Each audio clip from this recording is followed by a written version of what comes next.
class, disability, age, how it creates that unique experience that is only specific to you. And with that, it leads to either you being able to have some privileges or you being able to suffer discrimination, oppression.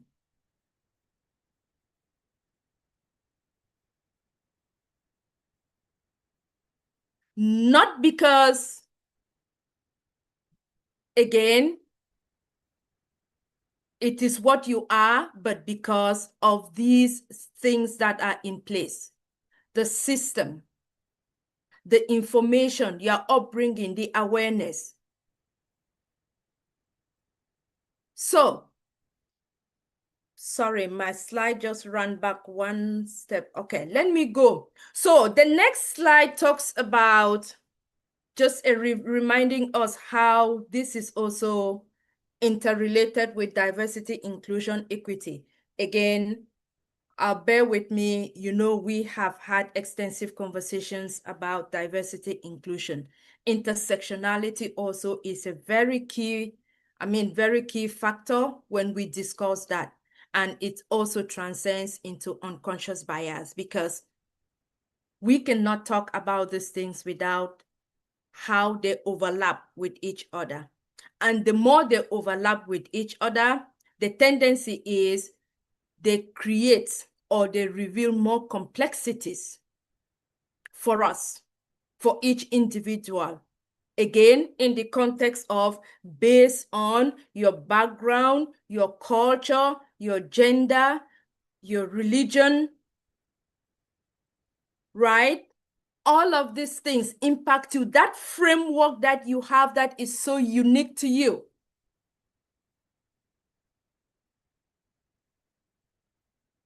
It overlaps with each other and it shapes your unconscious bias. And then sometimes you express this unknowingly.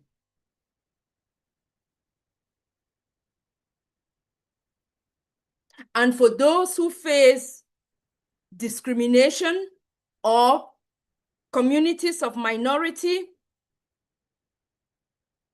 the complexities even become more dire. Or the oppression may become even more intense. Meanwhile, on the other hand, those who do not face it, they enjoy privileges. And they don't seem to recognize that their actions, the stereotypes that have been created, are creating difficulties for other people and groups of minorities.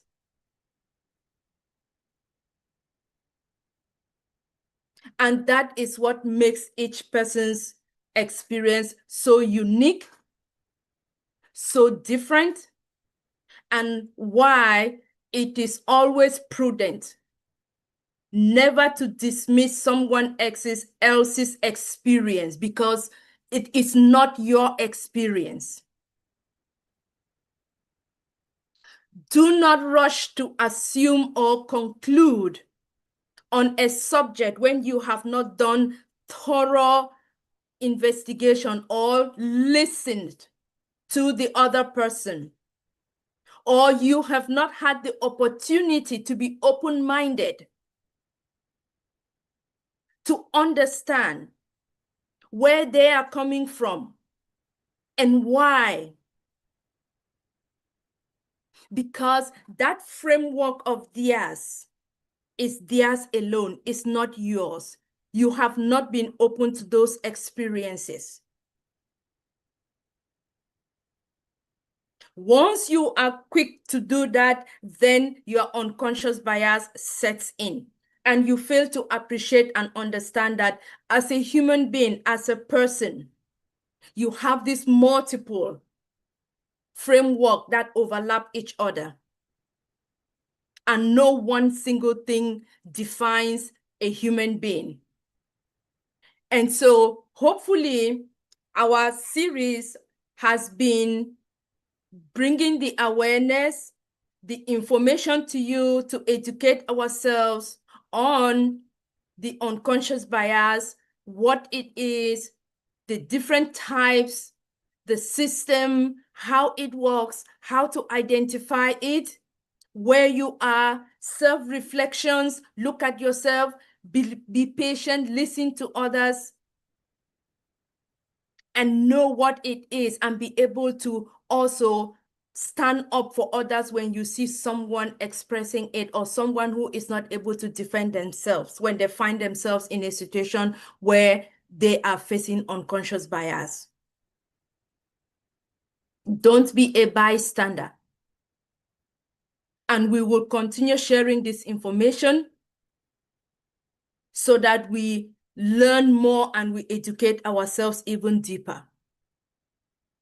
We had talked about the systems. The systems are structured in such a way that it intersects, it overlaps with all our social aspects or our social framework, or if it's the political, it all intersects. And it shapes who we are.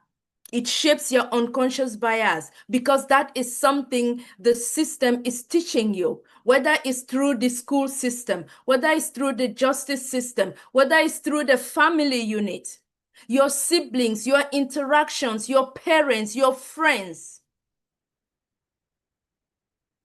You know how the saying goes, sometimes they say, show me your friends and I can tell who you are.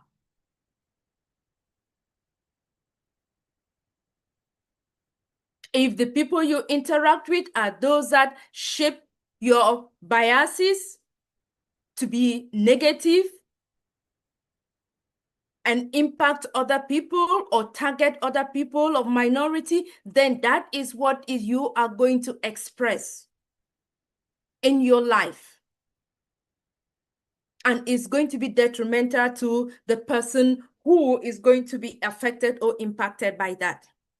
But if your circle of friends are those that can see, can be able to have that conversation, understand, help you identify it when you find yourself in it, then you become a more better human being, and you can be able to express that awareness, that love, that care, that support,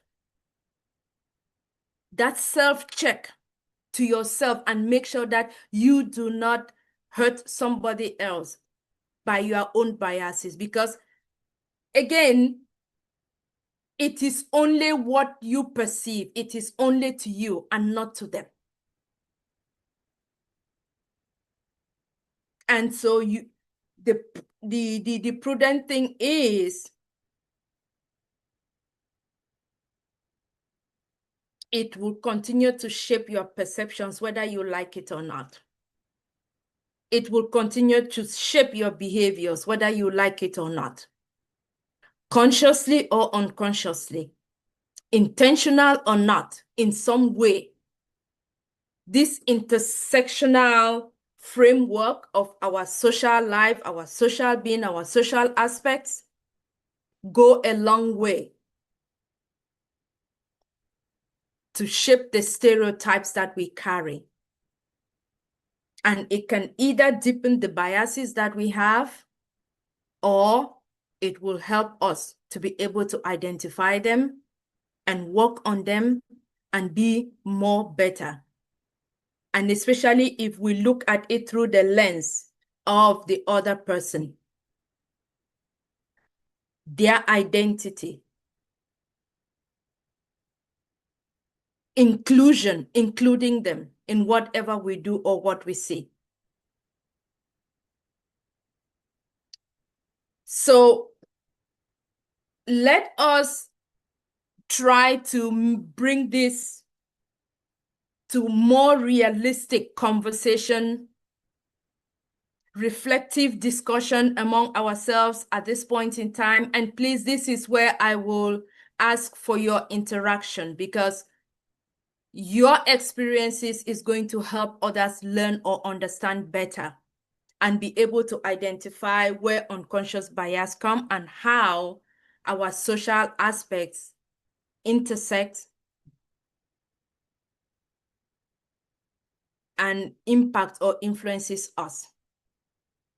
So I will begin with the first example of workplace policy. We are here because of our business. Thanks to our CEO, Mr. Ash Mofare, our business on passive while we wait for the next step. Dr. Derek talked of On News 11, which is up, and September is going to be a September with a difference. We look forward to it. Now, we are already thinking, what will those workplace policies be? What is going to be new that we are excited and looking forward to? Are we still going to hold on to some of those biases that we've been holding on as of now? Or are we going to look forward to this new step, to this new direction, and join our CEO in moving forward for us to realize this, our shared dream together, for us to stay in this commitment together?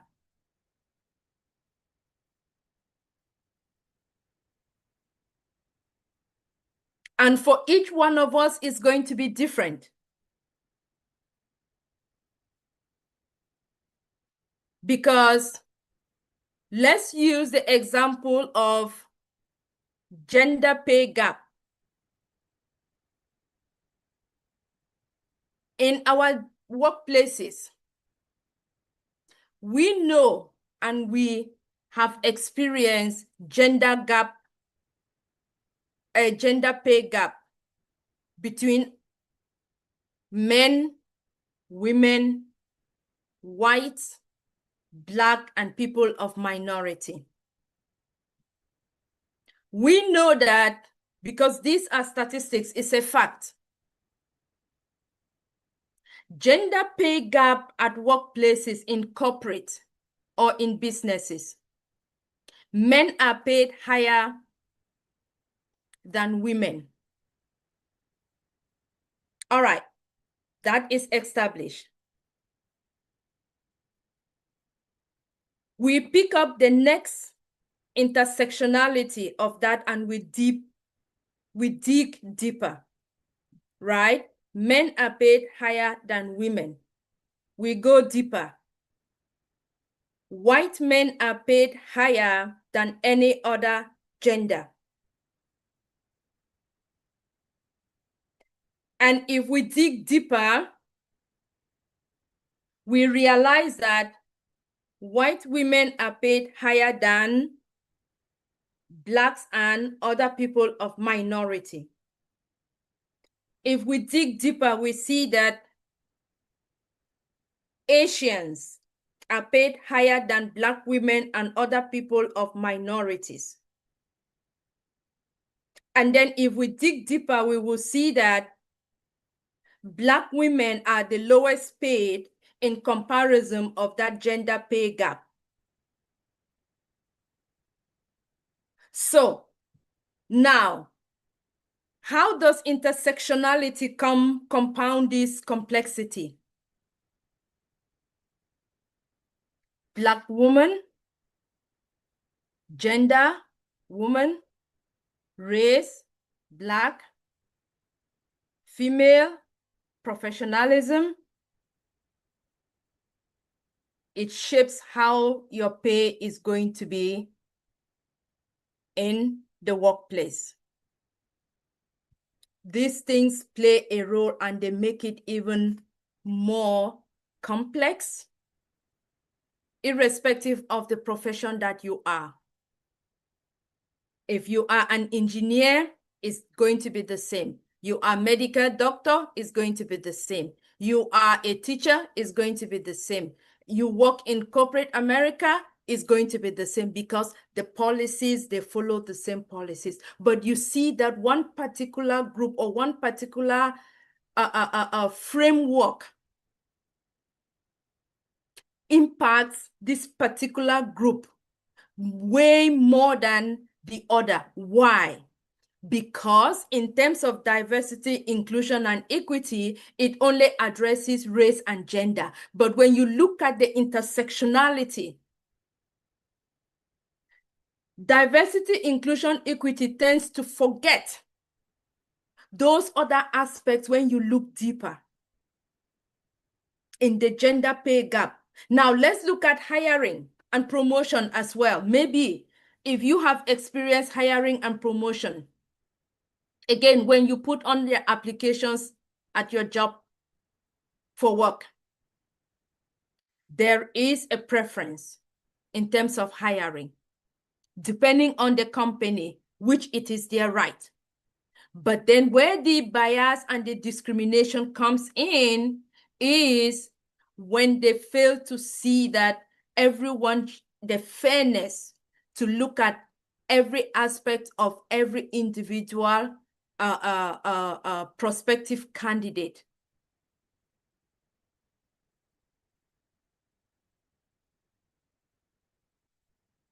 A male applying for a job and how fast they rise to higher promotions in businesses or in corporate world is way higher than women in general. And when you go down again, looking at another intersectionality frame of, okay, yes, men do, we understand that, but is it only because they are the only ones qualified that tend to get quick promotions to wherever they go? That is not entirely true. Why is it so difficult for women, qualified women, intelligent women who work as twice as hard as their male counterparts, do not get hired into those executive positions? Because the policies are there through the system that is in play that favors the privileges more to men and then oppresses the women or limits the ability, the skill at which women can progress fairly with men. And if you go down again or you dig deeper, you look at, okay, even for women who make it to the top,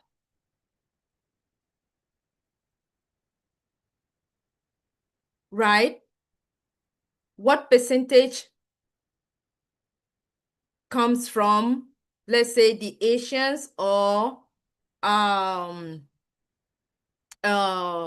Mexicans or Indians versus Blacks, women? And why?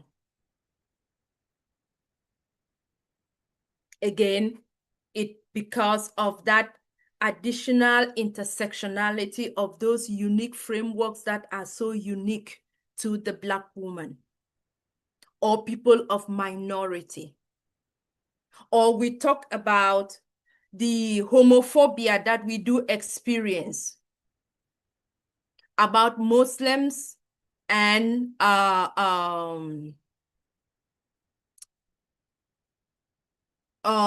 so I'm pulling a blank. Yes, let me just the homophobia that we all experience in one shape, form, or another. Whether it's Muslims, whether it's Asians, or whether it's even us, the Blacks, or the Africans. No one community is exempt. Although some communities experience it a lot more at a greater scale than others. Why? Because we can clearly see that unconscious bias is there. And look at the targeted group. Women always tend to suffer more. Why is it that all the time or most of the time, those that we always find that suffer the most from that are women?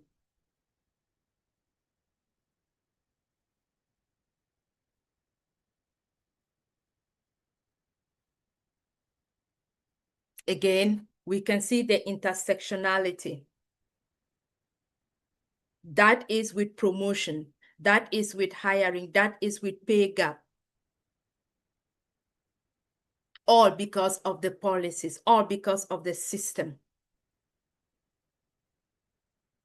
Was a system like that from the origins? No.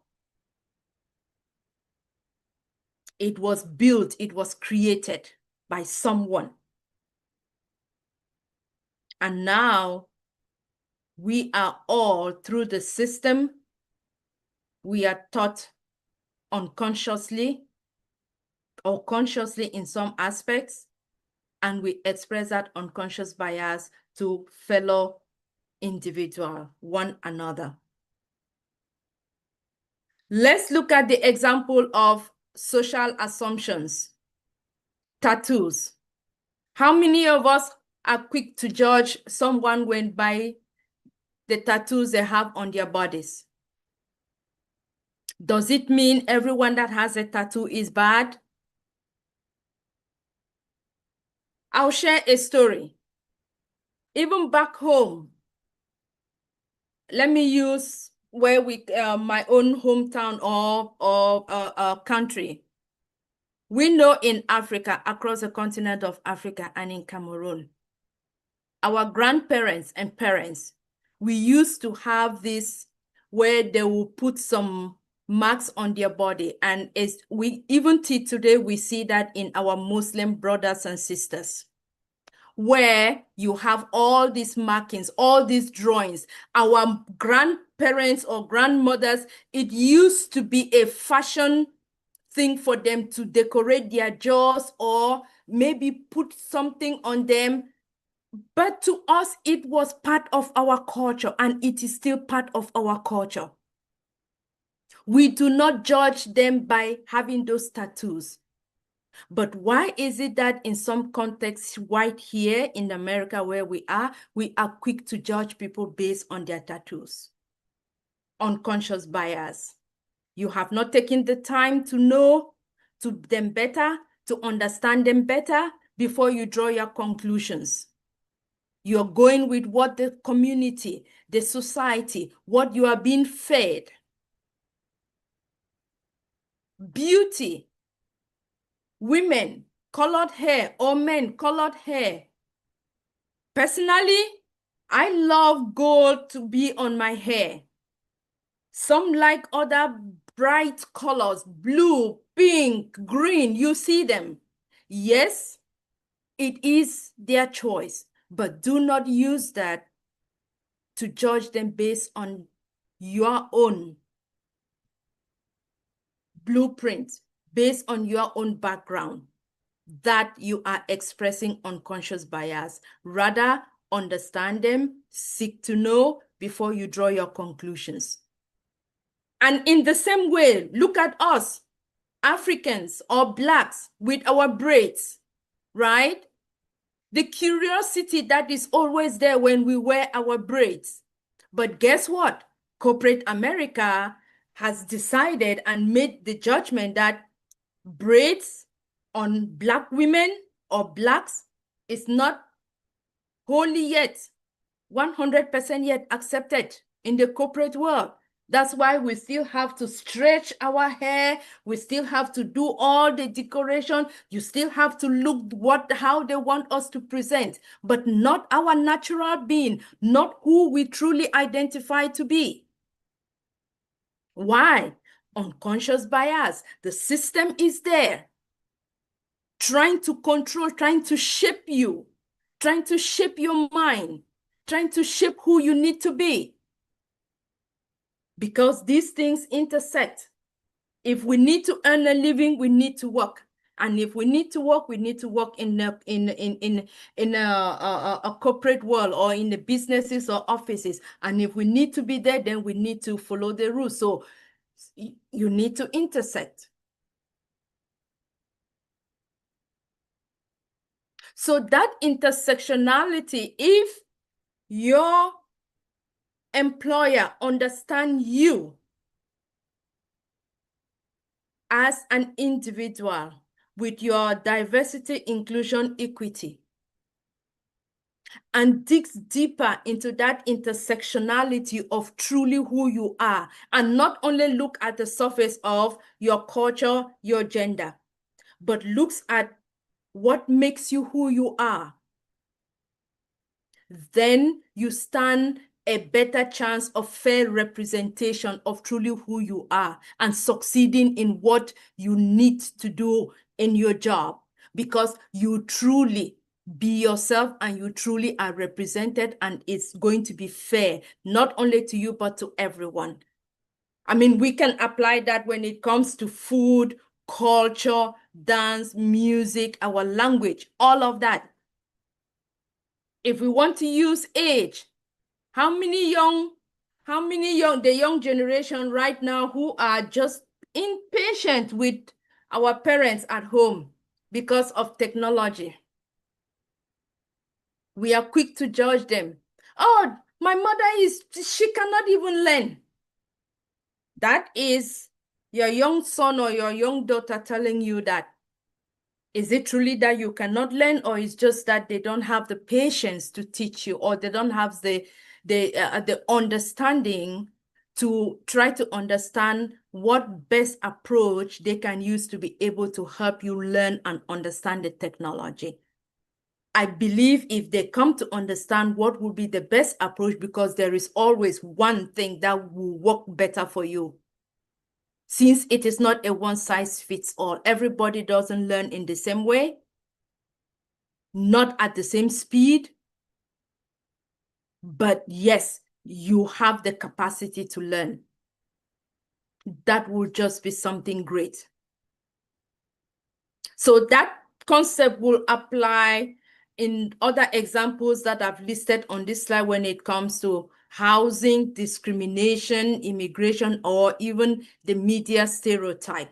So yes, we can apply this looking at each scenario, life experience, and then we can dig deeper and then be able to understand each person as a unique human being and be able to have a fair representation and inclusiveness into our businesses, into our lives, into our families.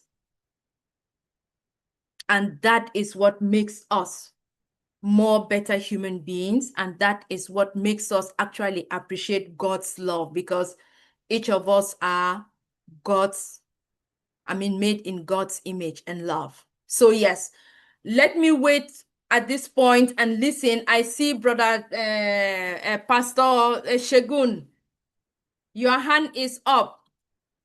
Let me hear what you have to say, and then please, other leaders, Queen Irene and Dr. Benny, help me, since I cannot see from my end if any hands are raised. Over to you. Let me share what you have to share.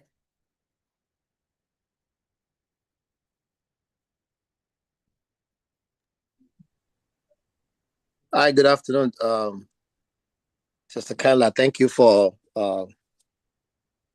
the awesome presentation, the series of them that we've been going through. First, I want to thank everyone that's in this webinar, starting from the graders to the moderators and the coordinators of the program, the speaker for the mindset, to Derek. Just want to give you kudos for your presentation. I raised my hand because you asked a question regarding wage discrimination. When did it start? Is it like that originally, or was it a recent development? Also about judging people based on their personal traits. Number one, this is my conviction. The issue of wage and gender discrimination, I think it's original. I don't think it's really developed. So we have these traits because of how we grow up, what we learn in different societies, different groups, as to say, oh, man goes out to kill the animal, do the farming. The woman is home raising the kids, which is synonymous in our society. As society grew, and probably in our religion too, because if you look in Christianity, you know, man was created and the woman was created as self-made. That creates in the mindset that, oh, the man is one who has a higher hand, who should earn more to run his family, to take care of everything, if the woman is an homemaker. So that sits there as from where, our thought pattern and our biases comes from. But as society grew, let me just wrap that up. As society grew, society moved from one man working and the woman sitting home with the kids, which is a job, no doubt about that. So now the employer is saying if a woman chooses to work because she's single and the man is working, obviously the man that's working that will take care of the woman at home and the children ought to earn more. So it became like a stereotype in most societies, including China, including, in most Arabic world, where it's not even allowed for the women to go to school, talk less, have education, and have a career job. So those stereotypes is what caused our mindset to believe that the man should earn more. But then society developed, and now we have homes where the two people are working 8 hours, doing the same job. So we are asking ourselves, so this is the recent development, we are asking ourselves, is it fair that I put in 8 hours as an engineer, a computer engineer, and my colleague put 8 hours computer engineer, but she pays 78 cents to a dollar what I pay, what I get paid. Yeah. So, and that's why we have to put it in the right perspective. It's a new development. I don't bash it. I think we should address it. But in the original, our bias, our unconscious bias grew from the original of how we grew up. Dad should earn more money than mom. That should, so, and it also shows, I don't know about you, no matter how much you make as a woman, how much your husband make as a woman, you will still want his money. That's just natural. Yes. So because that's the original content. It's like, okay, you pay this. Oh, you better pay this too. You better pay this. Wait, don't we have the same equal amount of money? No, that's not how to run a home. The woman still owns all the money somehow, but that's just on their side. I think it's that original concept that creates our unconscious bias, and it goes to the corporate world. And now we're challenging our thought pattern that wait, correct. When women were home keepers and men were doing all the work, okay, it worked because the man has to earn more to take care of the family, and the woman in the workplace is just an addition to the income of the man.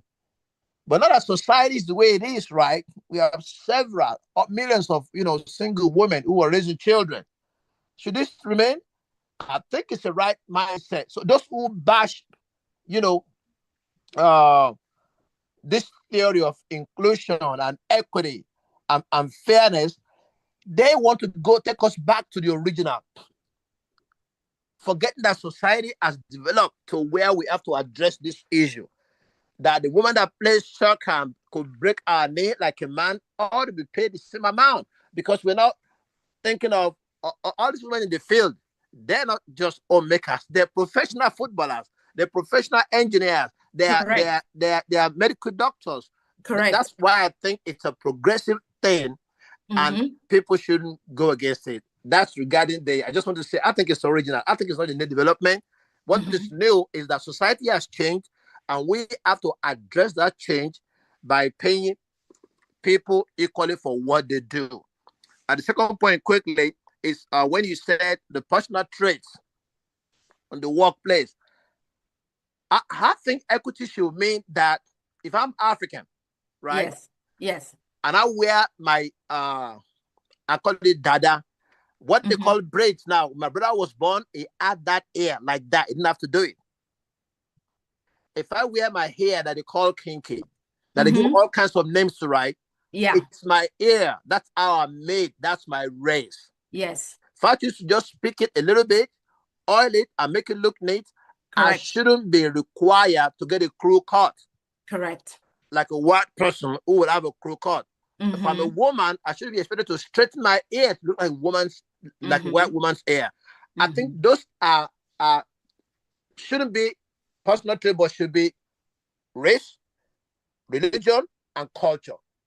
And society, at least in the West, are realizing this is important and they are moving towards that. All the people that I know at work who are women, who are African, Ethiopian, they have beautiful braids and people comment them. They know you can't even go there because their race, their culture, possibly their religion. Even women today who wear, forgot the name now, the Muslim Punjab, always saying is, hey, I need Hijab. to see your face. Yeah, Hijab, the I need to see your hijab. face so I know you are responding to what I'm saying. The Correct. argument around the world is not to say, oh, you can't wear hijab. It's to say, don't cover your face because we can't communicate if your face is covered. Secondly, Correct. I don't know if it's you. I know your voice, but in the age of AI, how am I sure I'm talking to you? Correct. So the argument wasn't against that wearing hijab. Is to say, let's just see your face because we communicate with face. I want to see how you are reacting to me, how I'm reacting to you. That's the issue. So it's more of not a personal trait, but based on your race. We know you're an African woman, and so your hair won't be straight like a white woman. We know that your culture requires that braid is a way of beauty. It's in the Bible. And we know that your religion requires you to wear, hijab. Just wanted to say, yeah, these are original things. And, what DVI should emphasize is the race, religion, and culture, because that's what shapes our, our life. And we can't hide from it to please the Anglo-Saxon culture, the Anglo-Saxon system. And I think that's the battle of our life that we are facing right now, especially in America and eventually around the world. Again, thank you for your presentation and all your academic research. Thank you. I mean, you are really correct. You summarized it well, and all the more reason why I said this is more of bringing awareness, educating, let us know that that is what it is, the progress that has been made so far. Yes, it is good, but we still have a long way to go. But if we do not recognize this, where we are, then you will not even know, because Brashagi, you, me, only a few of us, not many people will be able to dissect it the way you just did, which is good. And the more many of us get to understand that this is where we are, the progress and the systems in place, they are not perfect, but we are making progress. But you need to be aware, so you become an advocate, or you become part of that evolution. But if you are not aware, if you are not educated, then you will not even know. You will not even know the differences. And you will not even come to understand that all of these things are interconnected with each other. None happens in isolation. Not at all. So thank you so much. Yes, I agree. Hopefully there will come a time when we talk of DEI, we can be able to be more detailed and be inclusive with all of those additional aspects. Because as of now, when we talk of DEI, it's only the D that has really, I can say 60, 70, or 80% that has been achieved. The inclusion, we still have a very long way to go when it comes to the inclusion. Equity, we still have a long way to go when it comes to the equity. And why? What is holding us back? It's because of this. Whether originally it was because of the bias, or whether originally it came from our shared experiences, whatever it is that shaped it, it's going to be a journey. It's going to be an ongoing process for all of us to continue. But until we are able to get to that point where we can overcome the bias, we can overcome all these other intersectionality that we face, and be able to effectively apply diversity, inclusion, and equity to everybody across the board, then it will be a more better place, whether it's our work environment, corporate world, or individual businesses. And I mean, that is the step or the progress where we are. So thank you so much, Brother Shaggy. All right. Who I saw someone else. Sorry, I cannot see the chat. Yeah, I looked, I couldn't find any. There are no questions in the chat. Well, at least I have something to say about the women. Something. God, please. Thank you. I agree with, oh, by the way, greetings to my queens and kings. And just want to let you guys know, I want to thank our Heavenly Father for bringing each and everyone this afternoon, evening, or morning. It all depends upon your location. King Pastor Segon, thank you so much for your answer when it comes to this women, men. Well, what I do understand that women and men, they should be paid equally in a workplace when performing the same role, right? If you are performing the same role, why should they pay a man more than me? I will fight for that. Now, performing the same role, if you guys have the same qualifications and the skills. So the principle also referred to what? Like equal pay of equal work. So it means that we talk about the fairness and the justice, right? Compensation should reflect to the value of work, not the gender, right? No. So paying unequally is a form of what? Discrimination. I don't play with that, right? And then we talk about what? Legal and an ethical standard. So many countries have laws, right, that requires equal pay, e.g., like Equal Pay Act in the United States. Beyond the legality and the fairness, as well as which it strengthens the ethical business practice. And we also talk about the morale or the workplace morale, as well as the intention, right? That when employees feel valued and fairly compensated, job satisfaction and loyalty, it increases, right? Correct. Well, based upon also the closing of gender pay gap, right? Historically, women have been underpaid. That pissed me off, right?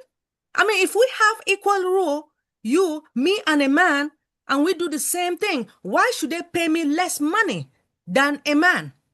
Why? I can do what? Being a single mother, I take care of my children. So why should they pay me less money? I don't think they really understand. Whoever brought this information, it doesn't, I don't agree with it. I wish I was there when they were doing it, when they wrote all these policies, right? Oh, thank you. I don't think I should talk too much. But anyway, when it comes to economic benefit, now equal pay boosts the productivity. So if you pay me the same like a man, right? Do you know that I will work? It will make me smile and I'll work harder. See? Because our main goal is to make the client happy, right? Let's say being a consultant in any organization, you want the client to be happy, right? So I expect that if we have the same role, then I expect you to pay me the same like that man. Financial independence and the economic growth by allowing everyone to contribute fairly. Thank you so much. Thank you, Dr. Benny. I appreciate that. I see Dr. D, your hand is raised. Queen Irene, your hand was also raised at some point in time. Do you want to go before Dr. D or Dr. D? No, Go my ahead. hand was raised when Pastor Shage said something, but then he explained it, so I put my hand back down.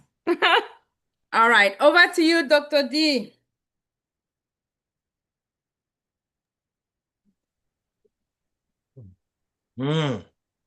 Peace, blessings, and enough love. For the benefit of Queen First Lady Dr. Benny and others, the job was always created with a bias. Let me say that again. Job, J-O-B, and that's why it's just over broke. Job foundation is on bias, is on the platform of bias. Job is on the structure of bias. And it will always, you could have bawl a little more, you could have cry a little more, you could have vex a little more, you could have depression over it a little more. It is always on the foundation of bias. And that is why you and I, hearing all of this information by Queen Kanla Ngeh, must leave the job and come over to business. Because there's no bias in business. If I have a McDonald's restaurant and 20 people come in the McDonald's restaurant, they're not looking around to see if it's a woman in charge or if it's a man in charge. They don't care. They want to know that you're selling burger. That's it. They want to know you're selling the burger as the McDonald's that they have up the road, round the road, in Florida, in Jamaica. They want to know it's the same McDonald's burger. That's it. So let us move from the job, which is never intended to be equal. Never intended to be equal. Because it's on the platform of a little bit above slavery. So there's no way it can be equal. Because that's the mindset of the job. Okay? And so whether you get into network marketing business, because when a woman, and that was why Avon was created in 1886, primarily because women could not own or have a business. And so that was the primary reason Avon and network marketing, multi-level marketing business was created so that women can have equal opportunity when it comes down to business, because business is just business. Yeah. Whether you're man, woman, boy, girl, pitney, it doesn't matter. Business is business. So move away from the job. Focus on network marketing, because, the traditional business is a little expensive for most people, right? Because to start a McDonald's franchise, they're talking about a minimum of $750,000 US dollars. But to start a good, legal, above board network marketing business, you can start one with as little as $50. $50. And it is good. It has no biases, because when the company said that they were going to pay you $6, it doesn't matter whether you're black, blue, pink, polka dot, or stripe. Doesn't matter if you're fat, slim, mager, big, brown, white. pink, it doesn't matter. Woman, what them call it, bisexual, lesbian, homosexual, it doesn't matter with business. It's the same money that you are getting in business. So move away, project yourself. If you want to get away from the bias, move into business. Get involved in a business. That's what I did since 2014. So I do have the bias. I do have that bias. All right. Nobody tell me when to go eat. That's a bias. You tell me when to go eat. Master, can I go use the bathroom? No, hold on. John just leave and go. Me have to wait till John for me to use the bathroom. That's bias. You crazy? You want to go use the bathroom? No. No. You understand? There's so many biases in the workplace. Yes. That it don't stop here. And we can talk till we eyes them blue and our face pink. It's not going to stop. All right? The only way you can remove yourself from it is if you're dead or if you go look at business. All right? That is the only way you can address it. First Lady Queen, Dr. Benny, and others. Thank you very much. Really appreciate it. Ah, Dr. Derek, you nailed it. I mean, exactly. And that is a system. That is a system. So thank you. Thank you. I don't need to add anything. Yes, I see it. Dr. Pat, your hand is raised. And Dr. Doris.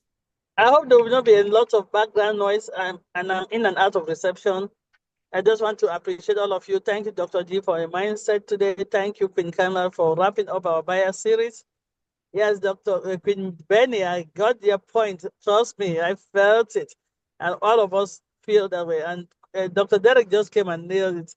I want to say that even the men that we think they have advantage, they say a bias, because if you cannot sell yourself well, I mean, in the corporate world, right?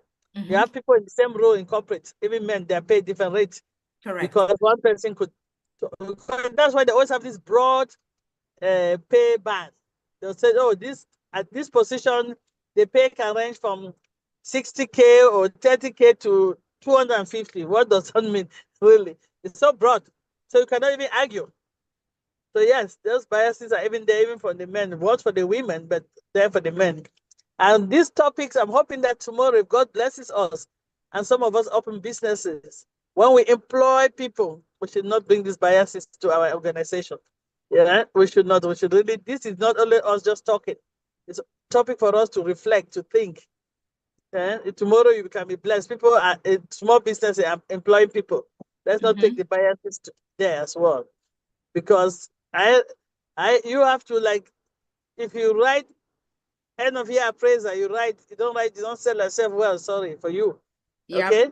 And there's somebody, maybe they did less than you, but because they could talk and articulate more than you. Correct. They get that bonus, they get that pay increase. So the biases are really Dr. Benny. And even among the men in the organization is how you present and you can articulate yourself. I used to go to meetings and somebody will say something like, I minimize it, trivialize it, right? And say it. They see somebody else will come and make a big noise out of nothing. And you'll be like, they're making a mountain out of a molehill. But that's what takes them to the next level. But because you are not wired that way, you'll be there walling. So, yeah, Queen Kanla, thanks for, again, bringing another insightful topic. And as I said, these topics on the Dream Team, not just for us to come and talk about, it's for us to improve our own selves. Let's say to ourselves, are there some included bias that may be through our background, maybe through our upbringing, that we have not really reflected on it? Let's do that as well and strive to be the better self of ourselves. I just want to say thank you. If you're not seeing my face, I'm on the road and I'm even glad that I could even be this long because we're going in and out of reception. But we went to celebrate an 80-year-old, right? So it's good to celebrate life. I love you all. I will sit quiet for the next person to speak. Thank you, Dr. Pat. No, you nailed it. Yeah, absolutely correct. So thank you. I mean, it was straightforward. We say it, and I totally agree. It is about the awareness. Yourself first, and then you will be able to know how to navigate the complexities that it comes with it at your job. So thank you. Over to you, Dr. Doris. Your hand is raised. Okay. Thank you for allowing me. Thank you for the presentation, all of you, king and queens, and the cow. Love you all. Thank you, Dr. D. Yeah, actually, what I've seen is that we have erred from the beginning. Humanity have failed God. From the beginning, it was not so. We brought in our own ideas, and it's affecting us at the last hour. In my country, the biases against women, I will talk about that first. It was the year 19 something. They went for, they said, Beijing conference. The women came back. They started advocating for women's rights and so on. Some are good. And what they were screaming about is what men can do, women can do better. And they started. Yes. And formerly, most of the women are housewives, and some became home-based businesses. And some of us went on networking businesses. It helped me a lot. So I said, I go with Dr. Derek. I wrote under networking business. There's no biases there, you see? And it's good. Actually, I have not went after my national service and other things that I did for people and the volunteer work and so on. After that, I went into network business and I was not working for anyone. So all this bias and co, I don't know about it. I came here not to work, especially to be with my grandchildren in the US, but the plan have changed. My son and the wife got divorced because my son wanted to move to another business, and the wife said no, he doesn't like that. They were arguing. My son left and they had a divorce. So instead of me going to be with the children and the family, I have to move with my son, and now I have to work. Here, none of my certificates back from Ghana is valid. They say go back to school. Go back to school. Any mean job, they say your certification, your resume. I've never written a resume before. I don't know what a resume is. So I'm now searching online to see how it's done. Anything they say certified. My certificate is not working here, which is very much appalling. I contacted Dr. Bill Williams. His workplace is just, his office is just 8 minutes drive away from my house. And I went there, we sat down, he said, I'm a professional naturopathic doctor, but my naturopathy is not well recognized in the US. But if I want to practice, I have to go back to school. I have to get a place. I have to be satisfied. I have to be, and the money is a lot, my dear. You can't do it. And I said, I can't even do it because I don't have the money. You see? So there are so many things. And women, we can't be challenging the men. They are men from the beginning. They are the head. Allow that. Get that right so that you will have your peace. Home-based business is the best for women. I was doing that and I took care of my children. I was with them. If I will hire somebody to network with me, that is that. But I stayed home with them. I do home business. It is allowed. It goes a long way to help your family. women should stop arguing with men, who is the head, who should do better, who should do what. Here they say men and women, they have to contribute before you eat, before you pay rent, everything you have to contribute. And somebody says the women are still looking for to get from the men. I have not experienced that things.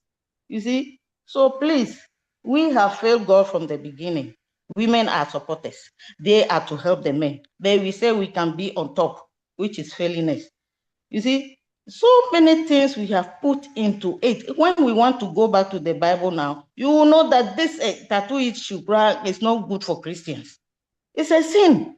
Instead, our bodies are God's temple. We shouldn't touch it with anything. Even the white with tattoo is very nasty. I don't like to say it. Me, you see, you are red, you are color, you call us black, and you use black to paint your body. If you see some people's hand and so on, macho skin and their chest and so on, even some faces, they use it on their faces. It's nasty. Even a long hair for men. The Bible says, 1 Corinthians chapter 11 is 20 something going. They said a long hair is for women and is their beauty and glory. But if a man have a long hair, even nature sees that it's not nice. They look like mad people. And it's true. If you see a man who have a long hair, if you want to go to the Bible now, you see that we have disappointed God so much. We have caused all of this. Thank you so much. I won't go so far. Somebody should come in. Thank you all. Thank you. Thank you, Dr. Doris. Wow. I like your perspective from the origin of the Bible. Yes. What you said, I listened, but again, I will say that what Dr. Derrick said was, and which is what I am saying, we have evolved. Things have changed. The way life has changed. It's no longer the way things were. Some of those things that are good are still good, and we maintain it. Nobody is challenging the originality of how God created us and how life should be. But all we are saying, or what the purpose of the presentation is, the fairness. Whether you are a woman or whether you are a man, irrespective of what language you speak, how your hair looks like, where you come from, your race, none of that should be a reason why you should be compensated. You should be paid less than the same person with whom you're doing the same thing, the same skills. And that is where this presentation, or where the purpose I'm trying to achieve, the awareness, some of those things. Again, we did not create them, but because of the society, the structures, they are there, and we are trying to navigate it. We are trying to live in it and make the best use of it, but while at the same time keeping those that are from the Bible, which we respect. Okay, but I know not everybody will be the same. I hear your point where some women are challenging their men. Yes, that is the case in some places. That could be a fair point of conversation or discussion, but yes, what the focus we are is in the midst of all that overlapping of all of these aspects. Can you find fairness? Can you find that in whatever we do in life, at your job, whether you are an individual business owner or you work with an employer, wherever you are? So thank you. Thank you for that feedback. We appreciate it.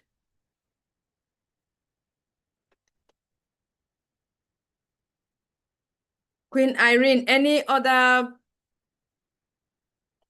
hand raised or somebody? No, I don't see any hands raised. I just want to add something. Well, I don't know. I'm still pondering on it. I know we are talking about the equality of pay at work, you know, the discrepancy between women and men, how they are paid. But there's a lot of unconscious bias going on that how do we even address that? Like, okay, the racism thing, the gender discrimination. I mean, and so much going on. How do we address that? I work in a place where, you know, they teach all these things, talk about all of this unconscious bias and everything. And it still happens, even with all the education that they, you know, people are taught all the time, reminded, so that you learn and understand them, but they still happen. Being a woman, and not just a woman, African and Black, you are definitely discriminated upon. There is this bias. How do you address that? Was that also from the beginning? Well, I mean, so that's why I'm sitting here thinking, okay. I mean, I feel like the other race looks at us Blacks as if we are harmful, as if we are I don't know, second class, or you know, and these are things that some people created it to get opportunity, or privileges ahead of others. over. I'll be at work and I'm in the elevator and the elevator opens and the person of the opposite race will be scared to get in the elevator with me. Or sometimes you get in the elevator. Sometimes, I mean, you can see unconsciously they will check or panic. And then, I don't know, maybe it comes to their mind because of the train and then they'll get in. But they'll be on the other end of the elevator and you are in, I mean, we're in the same, it's like you're gonna pounce on them.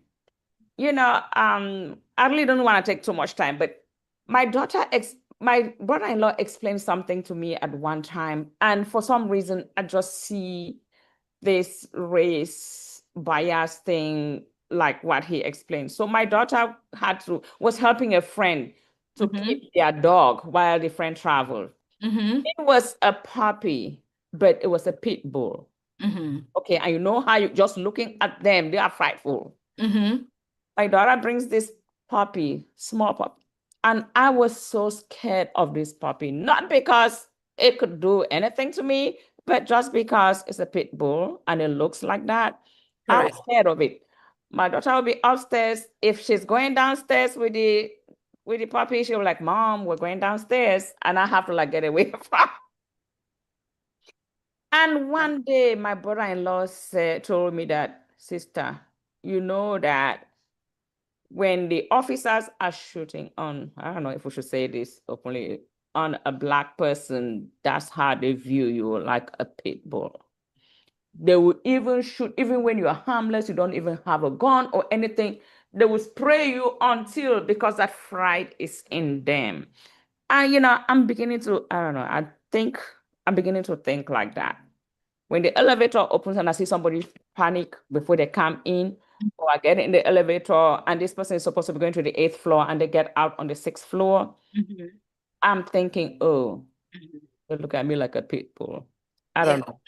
But that's well, I think that is visual. That is your experience of really the extreme of unconscious bias right there, because they don't know what they don't know, and they only know what they've been taught or what they've been raised to know, their environment, or what they've been taught how to view you, how to perceive you, or what they know about who you are. And so that reaction is that unconscious bias coming out and you're saying it. Now, there is no way to end it. There is no way it's going to end, not even in our lifetime right now, because we are where that is the system. That is our community where we are right now. That is how things are done. But knowing about it, the information is what helps you to be able to be prepared, be ready, navigate it, not with fear, but navigate it like someone who knows what it is and be able to address it or be able to do right by yourself when you see it being addressed to you or it is affecting you or affecting another person that you want to advocate on their behalf. Because guess what? At the end of the day, if you fail, if you are aware and you see it happening to someone and you don't say something thinking that it's not going to happen to you, eventually it's going to impact you directly or indirectly. I have a question for you, Sister Irene. Yes, sir. Do you smile all the time?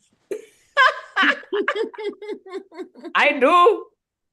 So somebody, the elevator opens and you are in there and you smile and they say, what floor? Do you do that? So you can hit the button for them. Yeah. See, because the elevator opens and I'm in already. I say, hi, good morning. But what floor? That disarms them. Even if they were brought up in an environment where a black person that done some evil that a white person could do. I mean, crime is crime. People who are criminally minded, there's no race. But some people are raised thinking only the black people do this, do that, so they freeze. And then you smile and say, good morning, what floor are you going? So some, like Kanla is saying, you project yourself in a way to say, I'm full as you are. And I'm just as harmless as you are. Mm-hmm. You know, so we're friends. Project a friendly attitude and see maybe you help them overcome their bias. Yes. The bias that they brought up to say, oh, if it's a black person, you know, even if it's a woman, you're gonna get raped in the elevator. Really? Really? Or they're gonna kill you and chop you? And your brother that said we look like pit bulls.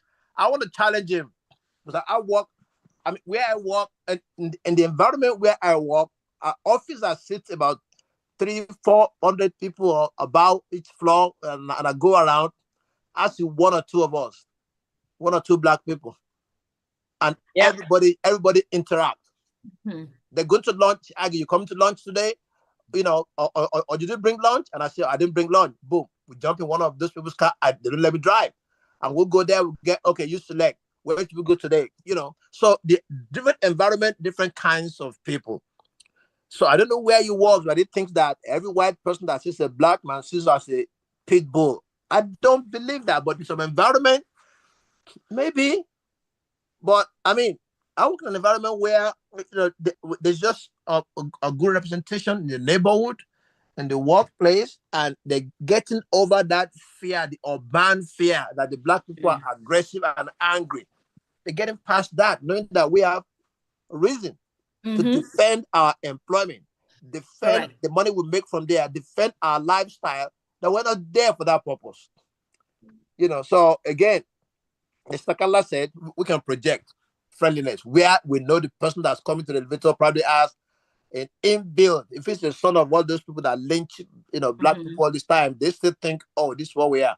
I have a friend that I said, you are one of those that are tolerating blacks. And he was very angry. He was very upset. How do I say that? I said, let me explain to you. Every time we talk about this diversity, you are totally against it. Let me ask you a question.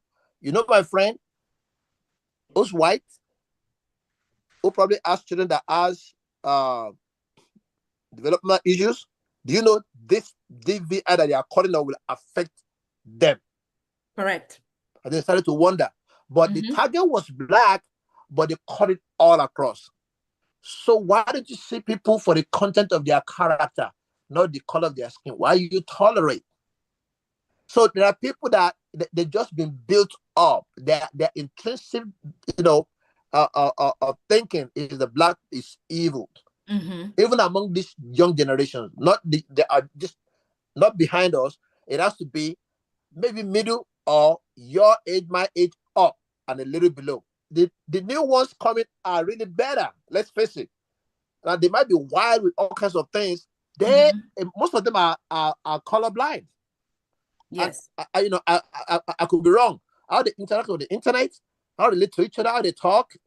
Many of them are colorblind. They've gone past that. But there's a bunch of the children of people of our age, especially maybe 40s, 50s, who still have that bias because of their desire that they should be having everything. So they see you at the workplace and think you are a threat. You shouldn't have that job. Yeah, there are people like that. You disarm them. You just disarm them by just being, nice. So now they pay back by being nice. Hi, Miss Harlan, what floor are you going? When I get in the elevator and somebody comes in, I hit the button for them. Exactly. And every time I get in there, somebody hit the button. They ask me what floor. Too. They hit the button for me. So we can't get in there and just be totally immersing ourselves, frowning. Maybe I didn't explain it. Where I work, we are so many. I work in a building where like 25,000. The biggest brick building in the world. Oh my God! But not everyone there is like that, though. Yes, okay. That example. Correct. There are a few of them that are like that. So, but the ones, but there are some very good ones. Very good ones. Like my department where I work, I think they are probably it used to be 2 of us. Now we have a third black person. So we are 3 now. And trust me, there are some people in that branch, just the fact that we are 3 now, they are like a little intimidated. Oh yeah. So that always does feel. And it's not you, it's not us. We don't look like pit bulls. Oh no, we don't. Evil. They are evil that's tormenting them. I disagree with the brother-in-law. We don't look like pit bulls to them. Those people you talk about, it is their evil that's tormenting them. So when they see a black person, or guilt and fear come of them because of maybe the evil they've done. Yeah. Like I said before, somebody sent me a question. Said, I need this help. And I said, oh, do this. Oh, that's dumb.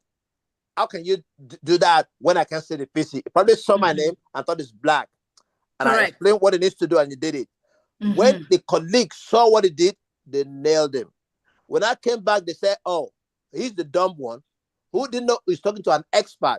He could have asked, how can I do this? Exactly. If your computer is blank screen, you can't see nothing. And I say, tell me something. You could have said, oh, how do I do that? They say you should have asked him. Because there's a way with that black screen, you can say something. 2 words it will give you. And I gave him 2 words, dot, backslash. And then he was shocked. So it was his bias to think. Exactly. Definitely it's an African or black person talking to me. So those people there, and then they told me that they have concerns with him with his competency as a scientist. So you see, they have their issues. And they put that issue on people they see. But don't let it push you down. Just be nice to them. So we can bring them in. But we don't look like pit bulls. We look more beautiful than a lot of other races. They know how we handle age. They tell me all the time, they say, what's your age? You're going to say, no. And then they show me the person in the office who's that age. See how it's literally drooling. And you still look this way. They say black people, all their age, better. They don't say we are pit bulls. No. I totally disagree with that. But those few, we can't.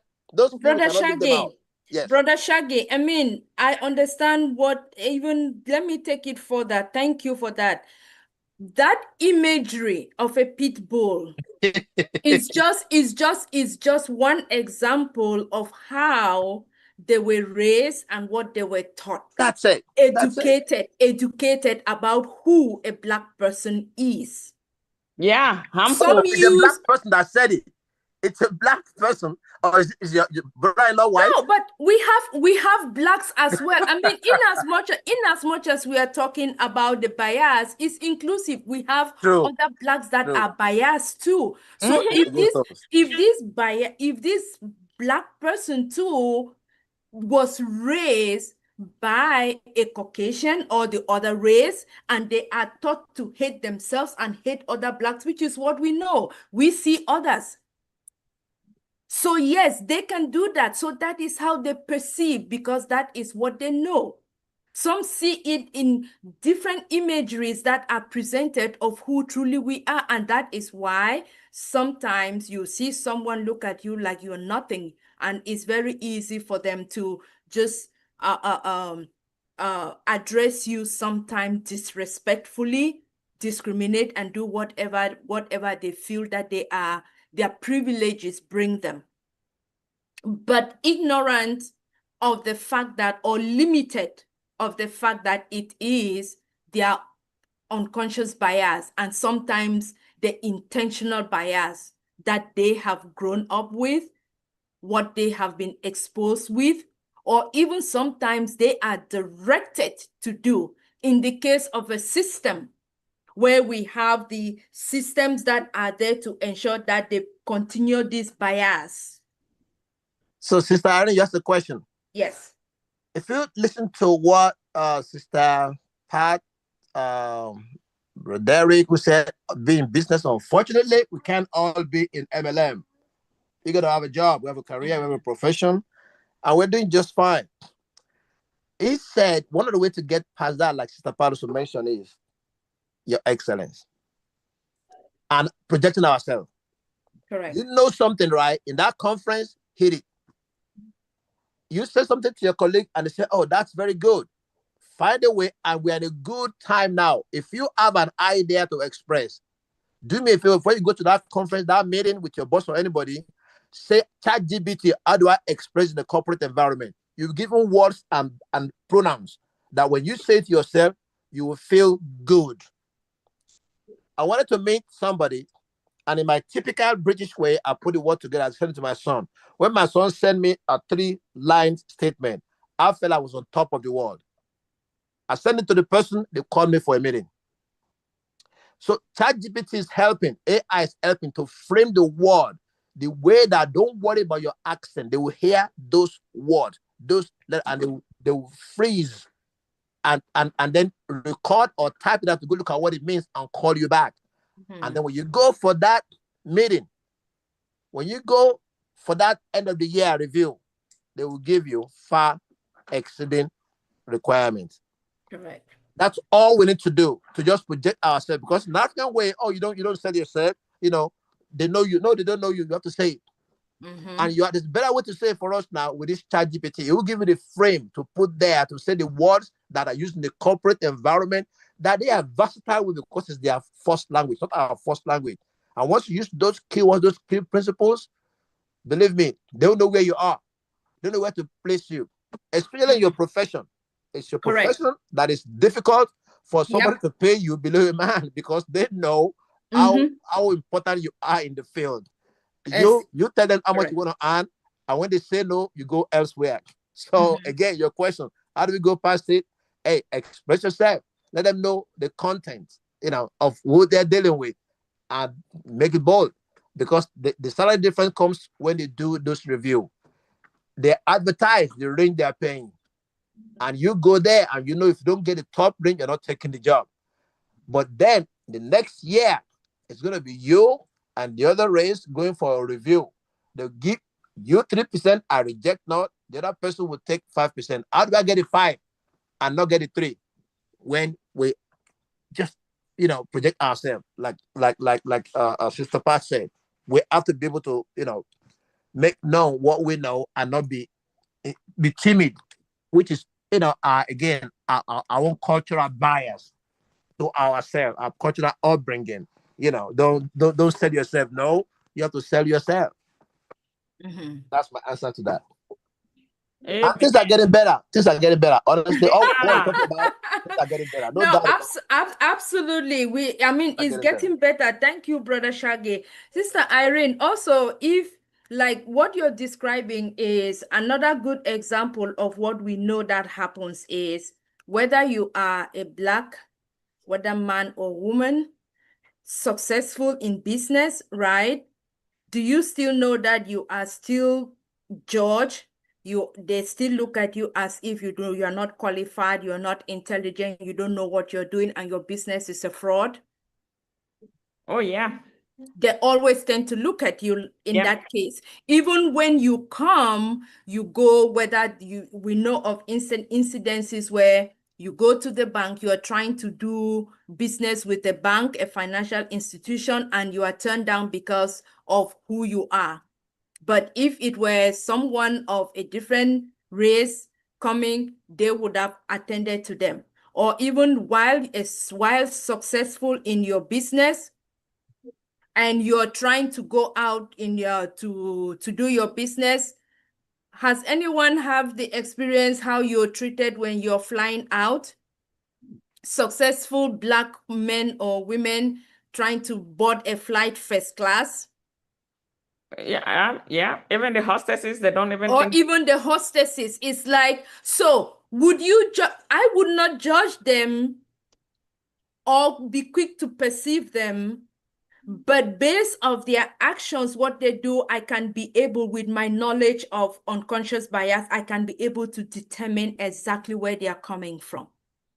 Because some of them are acting intentionally, and some of them you see that it is unconscious. It comes across, and they don't believe you. Why would they not believe you? Is there anything different between a successful Black business person and a successful white business person? Success is success. Fairness is fairness. Win is win. So, but why is there always that tendency to not believe one and then believe the other, or work with one and not work with the other, or tend to find ways to delegitimize the other, but then you recognize the other? It comes back to, again, what you know, what you were raised to know about the other. And that is how those blueprints, that framework of unconscious bias comes across, where to one person, that intersectionality, it is okay. But when it comes to the other person, as you dive, identifying who truly they are, their identity, all the different things that make them who they are, their framework, then you start having questions, and then your bias comes in, and you limit yourself, you prevent yourself from truly identifying and knowing them and appreciating them for who they are, their talent, their skills, bringing them into the field. And if you are in a network of work with them, paying them fair wages. So all of these things intersect together. And so for educational purposes, awareness, the more we continue to understand and appreciate these things, the better it is going to be for us in our work environment and in our businesses, and particularly as we prepare to get into the new step in our business while waiting for our CEO. So this brings me to the conclusion. Thank you for your participation. I hope that by us having this conversation, sharing these experiences, it's going to help us a long way as we continue this journey and being able to identify these biases that we have and be much better individuals, whether in our individual businesses, together as team colleagues, together in our platforms as we work in leadership, and also in our personal lives. So thank you so much. That is the end of my presentation. These are my reference for today. So thank you, and over to you, our moderator, Queen Irene. Wow. Thank you, Queen Kanla. You know what? I believe in testimonies and prophecies. Like, do we see how our mindset today and this topic kind of like complemented each other? That tells you that it was meant to be. Yeah, while we wait, all these things that we are listening, that we are talking about, discussing, listening to our speakers talk to us about, they're preparing you for the future. When you know these things, you know what? Once you know this, whatever that the world does for you, whatever that your job or the other race or sex or whatever do for you, because you understand it, and you know that it's unconscious bias or whatever it is, you're not going to get depressed because, oh, I was in that job and they're paying my co-worker more than they pay me and I do a lot of more work. But because you already understand that and you know that, oh, these things are existing and that, well, you really can't change it. There's not much you can do about it. You're going to be fine. There would be nothing like depression because of that. And I always tell myself, I do my work as if I'm doing it for God, not for my human masters to, appreciate me or reward me for it. I know that at the end, I'm going to get my reward from the man above. When you have that in your mind, just do the work. Working as a nurse, I do my work, not because I want my boss to see it and reward me or whatever. I do it for the outcome of what I'm doing, the outcome of the patient, the outcome of the goals of the my department and all that. And well, if my boss sees it and feel like, well, I can reward her for it, fine. But I don't do it for that. Once you already have that in mind and you're doing your work, you're not going to get depressed because they're paying you less, or just do it because this is my job. I do it with joy. Some people don't understand why I'm always happy. I do my work. My work is done on time and I'm fine, happy, smile all the time. In meetings, you just do it. Talk with your head high up. Don't feel like, oh, because I'm Black, I'm African, my name is different or whatever. No, I don't think that way. I know my job. I say it confidently. Don't let any question embarrass you. And even if it does, if it's something that you don't know, you have a way of making them know that, yeah, I don't have this answer now, but I'll get back to you. Don't sit there and baffle or say something that's going to come out wrong. So, yeah, there are some of these things we cannot change, but if you know that, you will be fine. And don't let it get in your nerves or get in your bones. So thank you very much, Queen Kanla. Like I said, this is preparing us. It is preparing us for life, for the future, for our day-to-day activities, our day-to-day encounters with others, our day-to-day activities. And it would be costly if we had to go to school to get this done, to get trained for this, but we're getting it here for free out of love. So thank you very much, Queen Kanla, for all the work that you put into the research that you did to bring this to us. And thank you everybody for participating. I was sitting here and listening, and I'm sure you guys saw me. I was going like this and going like this and listening. I'm like, trying to visualize it, how things go on, even at where I work, and how I interact with people, and how what I've gone through since I came from Cameroon to the US. And I'm like, yeah. And I'm still here, no depression.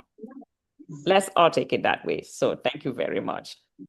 So before I know that we already discussed this. I don't know if we still have any questions. Sorry, I was talking like I'm. So anybody have any other questions? Anything you need to ask our speaker for today before we let her say the last word?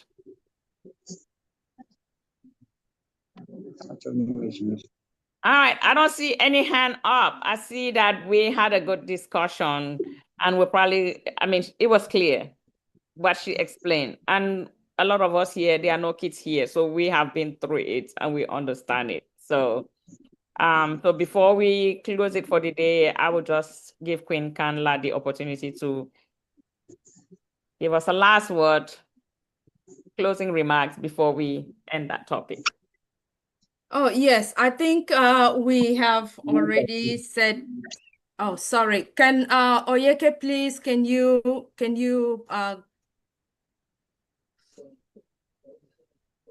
please stop your video? You need to look decent before you come on video. Thank you. Don't worry, I stopped it. I don't play.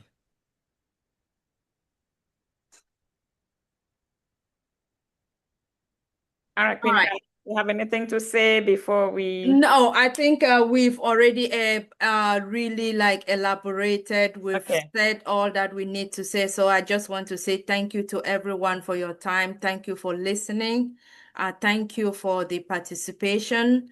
And I look forward to us taking it to the next series. I know I had said this is a conclusion, but guess what? It's like there's always something that comes up and you're like, okay, it's not yet finished. So I'm already thinking of maybe the next series we head into intentional bias. And we take that aspect of it, so we bring it full circle, and then hopefully with one more series, and then we can round up, because all along we've been talking about unconscious. So now let us take the other half of it, and then we bring it full circle. So that will be the next series, which is going to dwell on that aspect, and then we can look forward to 2 more, and then we round it up. So thank you all. Thank you, thank you, thank you, thank you, thank you. All right. I guess that's it for the day. So I will hand it back over to Dr. Derek. Dr. Derek, over to you, sir.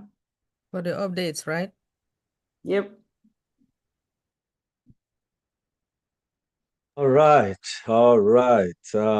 Mercy. That was a wonderful, awesome presentation there, Queen Kanla. Mercy.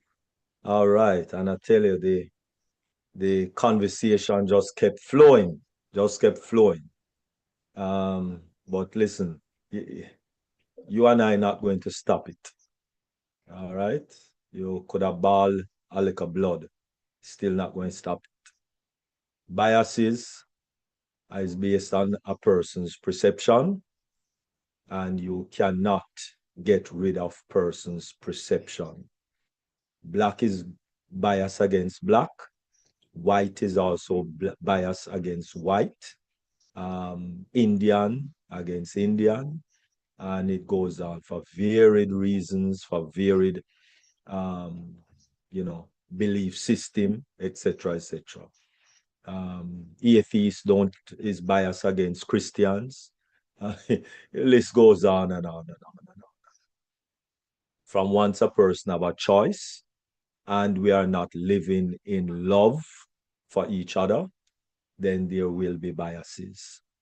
All right. Until we can live in love with each other, then hey, good, if we can live in love. But we cannot at this time. So I think that will be reserved until Christ come back again and we go live in heaven. And when we're living in heaven, those who make it to heaven, I guess, will live that blissful moment of total bliss, love, and happiness. But that is to come. All right. So for this time, if you need to have equal pay or equal earnings, then you got to do a business. That's the only place. And Robert Kiyosaki bring us to that awareness in cash flow quadrant. If you're working a job, that will be it. If you're working self-employment, it's a little better. But when you get over on the right-hand side of the quadrant, then business is where things start to look up. And then when you're an entrepreneur investor, where you invest large sum of money, like $500,000, then it's just what the stock or whatever you invest in. The money is what speak, and every money green, all money green. in the US. And all money is maybe of different color or what have you, but it's there's no bias with money. Money is of different color, different shape, different size, but there's no bias with money. You just have to find the equivalent, right? So if they say euro, then you have to just find the equivalent to the euro. If they say US, you just have to find the equivalent. If they say British pound, then you have to find the equivalent. But there's no biases with money. So, you know, when you become an investor, then, you know, you're good to go. All right, good to go. But business, then there's no biases with business. No bias with a woman, with a man, without, you know, you're fat, you're slim, you're ugly, quote unquote, because there's nobody ugly. You're pretty like First Lady Dr. Benny. You're good to go, Sable. You know, it doesn't matter. All right. So business, get into business. That's what we are here for, to get into business. All right. So please get into business, and so you can remove yourself from the biases of the job. Because that's where the biases is, the job, right? Mostly. Okay. And so as we look at what is happening, oh mercy. When we look at what is happening for us in on passive, we recognize that if you look in your OES, then you will find that there is some awesome updates, especially the results of the survey. So let us quickly take a look at the results of our survey, right? So for those who might not be able to access their OES for whatever reason, because yes, you do have persons not able to access their OES for whatever reason, unfortunately, whether internet issues or whatever it is. And so let me just share with us that information, right? Okay, so if you remember, the first question was, how committed are you to reach our big, bold, beautiful, shared dream? 98.6% of persons that got involved in the sharing of the survey, or the answering of these questions on the survey, you know, we are fully committed, fully committed. I want to see this through, however much long it takes. Fully committed. All right. The second question was, how long are you willing to stay committed to achieving this dream? And of course, 93.3%, I am with you, Ashmafare, no matter the time frame, right? I am with you.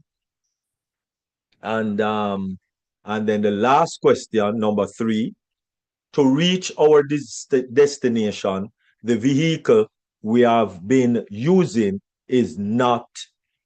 may not be enough. Which best describe your view? And 87.8% says that I believe that we need a new, strong vehicle to get there. All right.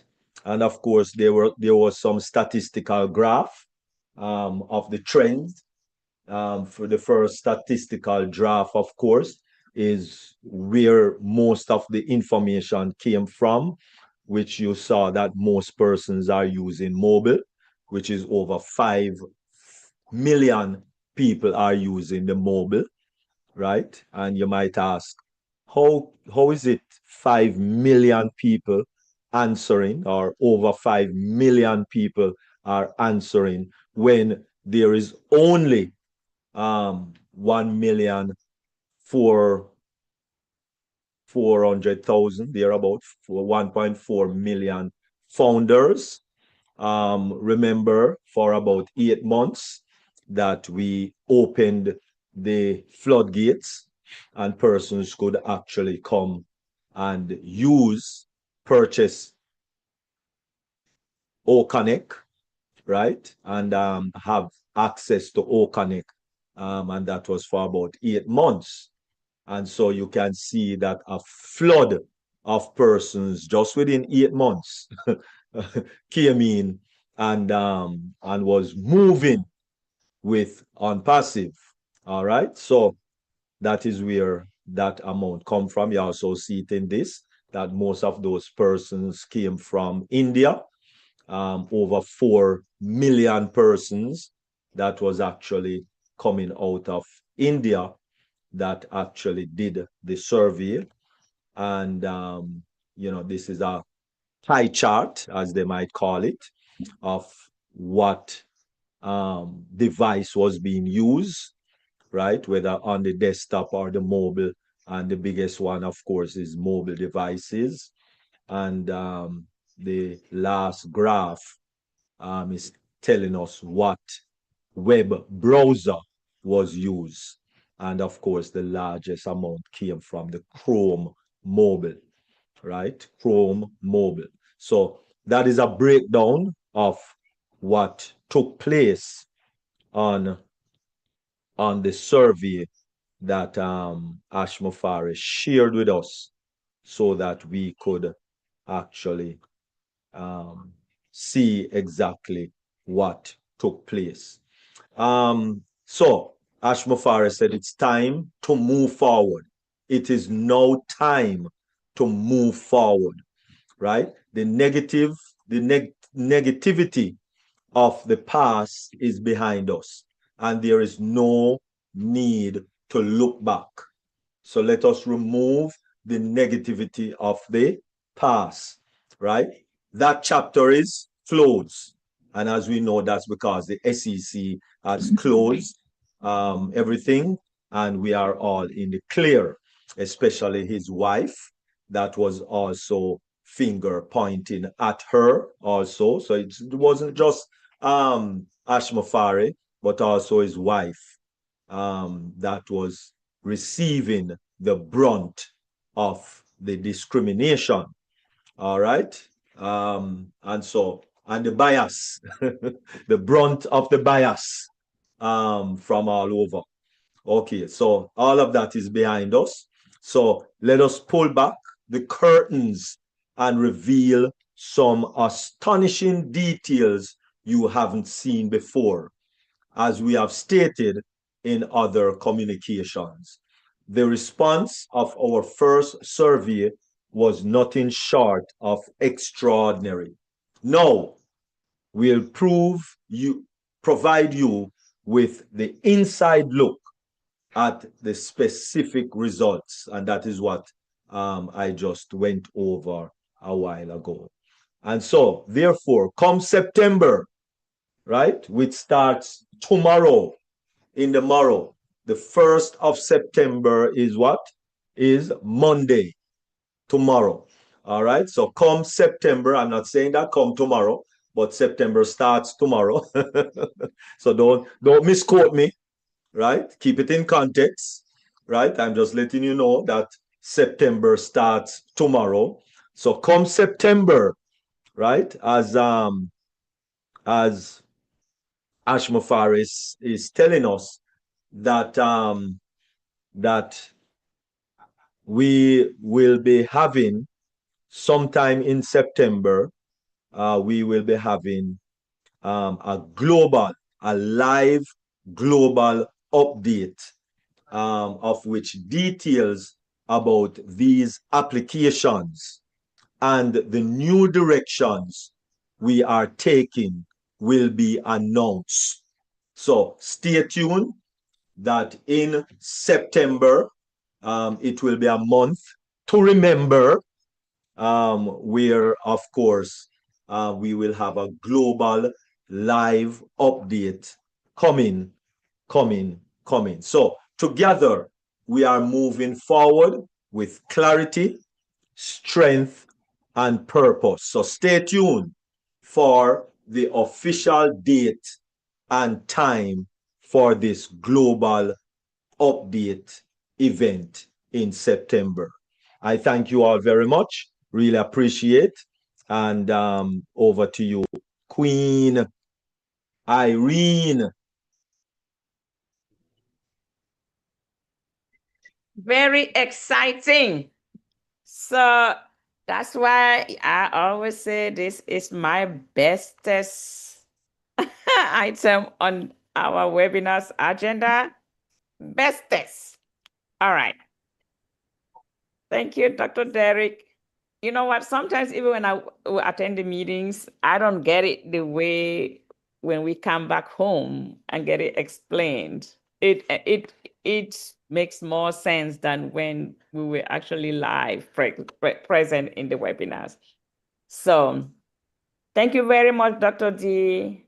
You know, our CEO had said only God can stop us.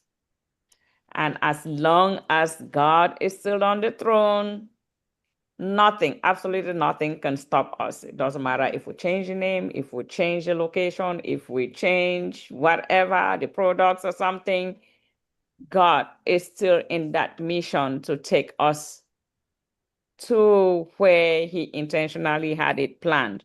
And nothing, absolutely nothing is going to change that plan. So thank you, Dr. Derek. I am so excited. And I know a lot of people don't attend these webinars. They're missing this. They will listen to this later. But you know, when you hear it live, it's different. All right. Thank you. Thank you. Thank you. Thank you. Thank you. Thank you. All right. Maybe after the updates and let's see if anyone has any questions. Do we have any questions? Anyone want to express how they feel after listening to the updates?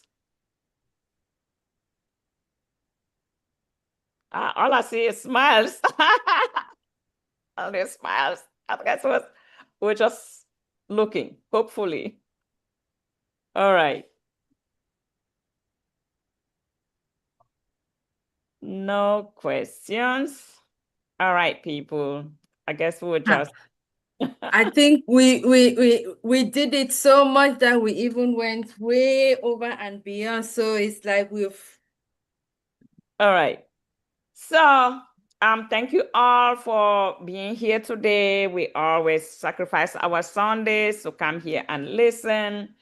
And you know, we are filled to the fullest today with what our speaker had for us, and then the updates and our general discussion.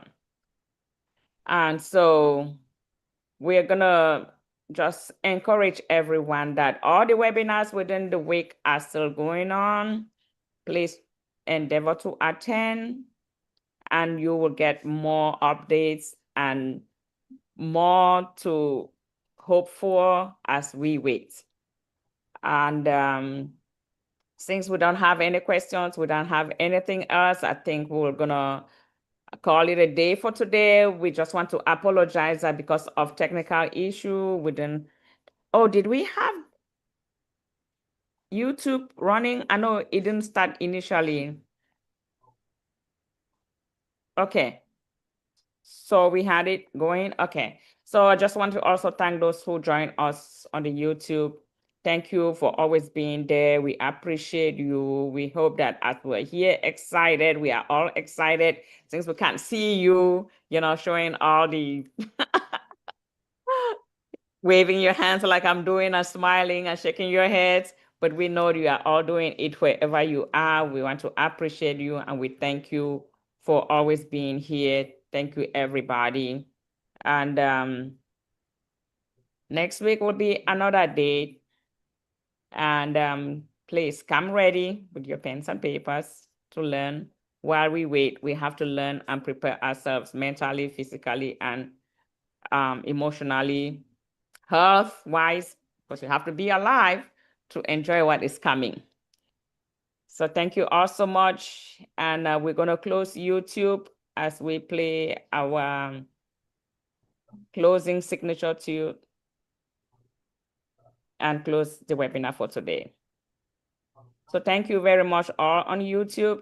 And Dr. Derek, if you close YouTube, then you can play our signature tune.